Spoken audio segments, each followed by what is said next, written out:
Hey, we are looking at two pretty similar-ish steels today, similar at least for purpose. So we've got some CPM 4V here in a paramilitary 3, para 3, and then we've got some CPM CruWear here, also in a para 3. So pretty cool to have the same blade pattern in two different steels from the same company. Makes, knocks out a couple of little variables anyway. I mean, there's still heaps of others that are available that I can't disqualify, but as I always say, I'm just a small piece of this puzzle. Do your own research. Hey, do your own tests. I don't care. Live your dreams, man. You're not my prisoner. But at any rate, this is what I can do for you, show you how much rope these edges will cut. These are both at 18 degrees per side, as far as I can measure, which is the Spyderco's factory angle on both of these. So I'm pretty sure that I've got it right. I did the Sharpie wipe-off test using my KME, using an Angle Cube app on my phone. They each come in at about 18 degrees, and that's about as in it could be 17.5 or 18.5. It's a device you download for free off the internet, or an app that you download for free off the internet. It's the best I could do, folks. At any rate, if you're interested in seeing the rough edge comparison between these two, then by all means stay tuned. We're hitting the place where steels come to thrive and die and suffer and compete, the Knife Lab.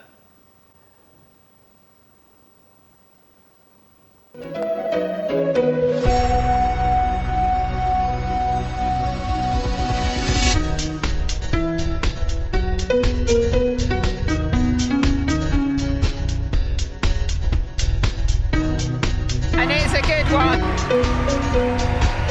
88.2.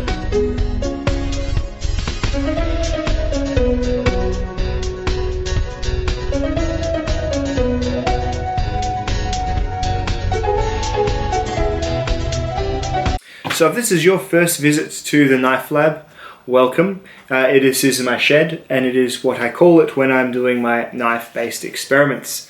It is a bit of a jovial sort of play on the fact that yes, this is bro science in its purest form, that being highly impure.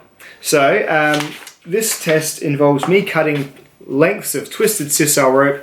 This is cactus-based rope, pretty high, I think 400 kilo weight.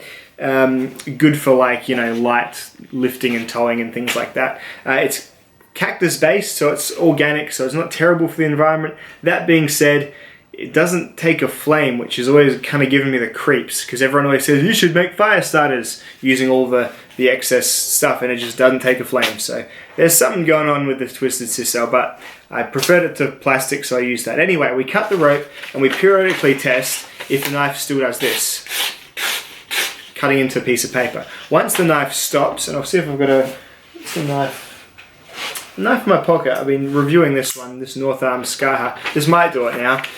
When it stops, still doing it. Anyway, when it stops cutting a nice clean line, starts to skip tear, that's when I stop the test. I'm sort of saying when the absolute edge is gone, that right on the apex. I think it's a decent way of testing one. So yeah, that's the Knife Lab. That's what I do here to test edge retention. Of course, all sorts of different angles and steels and everything have been tested. Check my results sheet down below for all sorts. I'm just trying to get as much information out there as I can.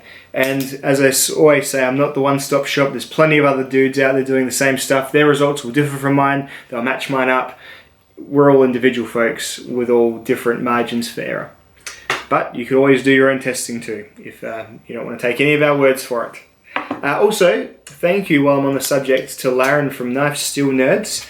He, I don't know the man at all, but he did a bit of an article where he compared mine and Jim Ankerson's and a couple of other types of edge testing together, and coolly enough, they all sort of line up a bit, which is good. Like, not perfectly, obviously, because lots of little things involved that we can't iron out, but it's cool to see from an impartial observer that this is actually it's worth doing, at least. That's the perception I got after reading it. I've always felt it was worth doing because it's nice and it's cathartic for me. It passes the time. It's a nice repetitive task. I have a high stress job. It's a nice repetitive mundane task I can switch off, plug my brain into, and But that's enough about me and my life. Let's get back to the Knife Lab and do some cutting. Thank you, Laren, for your shout out on knifesteelnerds.com.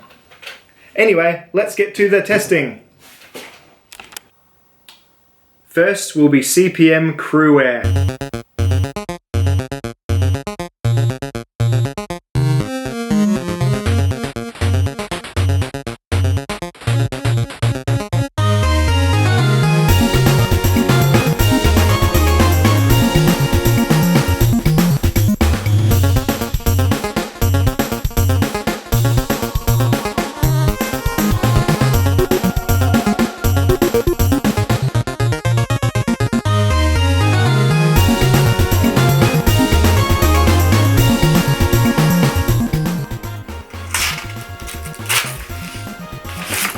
Well, that's a bit too neat and tidy, but it is stopping.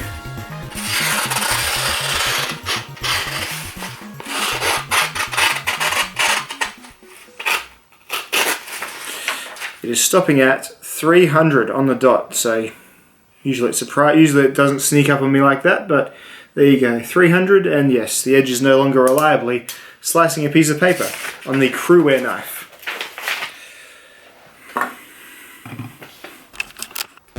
Now it is the turn of the 4V steel.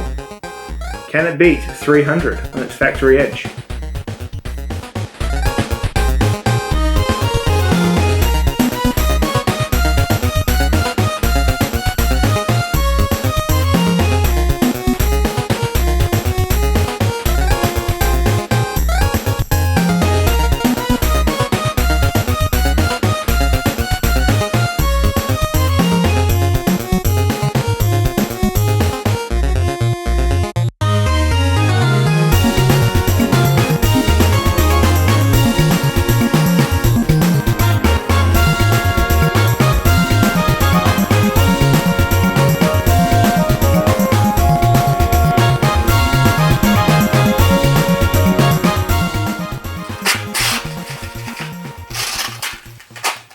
There we go.